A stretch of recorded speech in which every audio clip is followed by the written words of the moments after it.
आपके लिए एक और गुड न्यूज है। एंटी करप्शन डिपार्टमेंट में बहुत सारी सीट्स आ रही हैं पीपीएससी के थ्रू, जिसमें से 21 सीट्स जो हैं वो हैं एएसआई की और 8 सीट्स हैं इंस्पेक्टर की। इंस्पेक्टर की एकेडमिक क्वालिफिकेशन है कि एटलीस्ट बीए या बीएससी होना चाहिए सेकंड डिवीजन में, या इक्विवेलेंट डिग्री होनी चाहिए, यानी आपकी ग्रेजुएशन हो किसी भी सब्जेक्ट में, तो आप अप्लाई कर सकते हैं इंस्पेक्टर एंटी करप्शन के लिए। इसके अलावा इसकी एज जो है वो है 21 से 30 तक, और 5 इयर्स जो है वो जनरल एज रिलैक्सेशन है। मतलब इसकी एज जो है वो है 21 से 35 इयर्स तक। ये है मेल के लिए एज, और फीमेल के लिए एज है 21 से 38 इयर्स तक। इंस्पेक्टर की 8 सीट्स हैं और साथ एएसआई यानी assistant sub inspector anti corruption में इसकी ऑलमोस्ट 21 सीट्स हैं। और इसके लिए एकेडमिक क्वालिफिकेशन है एफए या एफएससी या कोई भी इक्विवेलेंट डिग्री, यानी आपका इंटरमीडिएट होना चाहिए किसी भी सब्जेक्ट में। और इसके लिए फिजिकल स्टैंडर्ड भी है। मेल की हाइट कम से कम 5 फीट एंड 7 इंचेस होनी चाहिए और फीमेल के लिए 5 फीट एंड 4 इंचेस होनी चाहिए। और एएसआई के लिए जो एज लिमिट है वो है 18 ईयर्स से 25 ईयर्स, और ये मेल और फीमेल दोनों के लिए सेम है। और इन दोनों सीट्स के लिए जो पेपर होगा वो 100 एमसीक्यूज पर मुश्तमिल होगा, जिसमें पाकिस्तान स्टडीज भी होगी, इस्लामियात, इंग्लिश, उर्दू, बेसिक मैथमेटिक्स और जनरल नॉलेज शामिल होगी। और खास तौर पे एएसआई के लिए आपको पहले ही मेडिकल बनवाना पड़ेगा।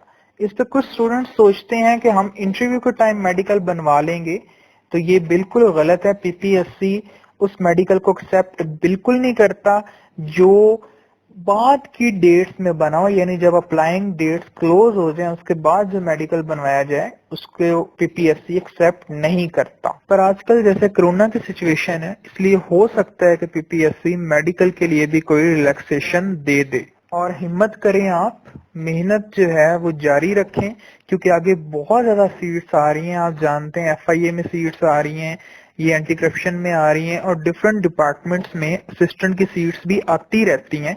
इसके अलावा भी आगे बहुत ज्यादा सीट्स आ रही हैं, इसलिए आपको अफवाहों पे कान नहीं धरना चाहिए। कभी आप न्यूज सुनेंगे कि लोग कह रहे हैं टेस्टिंग सर्विसेज खत्म हो गई हैं, और आपको बताया कि टेस्टिंग सर्विसेज चाहे खत्म भी हो जाएं, पीपीएससी एफपीएससी पे उसका कोई इतलाक नहीं होता। इसके अलावा आप कभी सुनेंगे कि भर्तियों पे गवर्नमेंट पाबंदी लगाने लगी है कुछ सालों के लिए।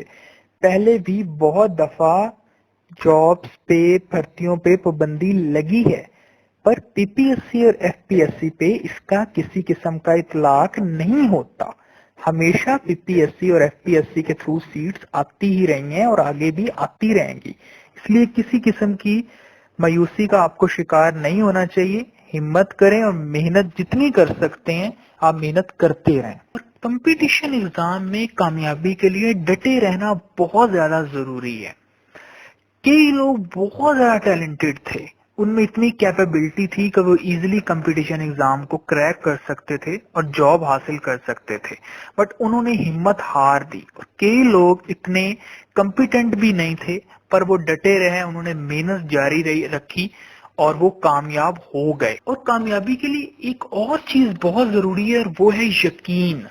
आपको अपनी कामयाबी का यकीन होना चाहिए, और जब यकीन होगा तो आपको कामयाबी जरूर मिलेगी। और अगर आप यही सोचते रहेंगे कि आप कामयाब नहीं हो सकते, आपका रिटर्न भी नहीं पास होगा, आपकी इंटरव्यू में भी सिलेक्शन नहीं होगी, तो फिर वाकई ही आप कंपटीशन एग्जाम में कभी भी कामयाब नहीं होंगे। और अगर आपको खुद पे यकीन होगा तो फिर आपकी कामयाबी जो है वो यकीनी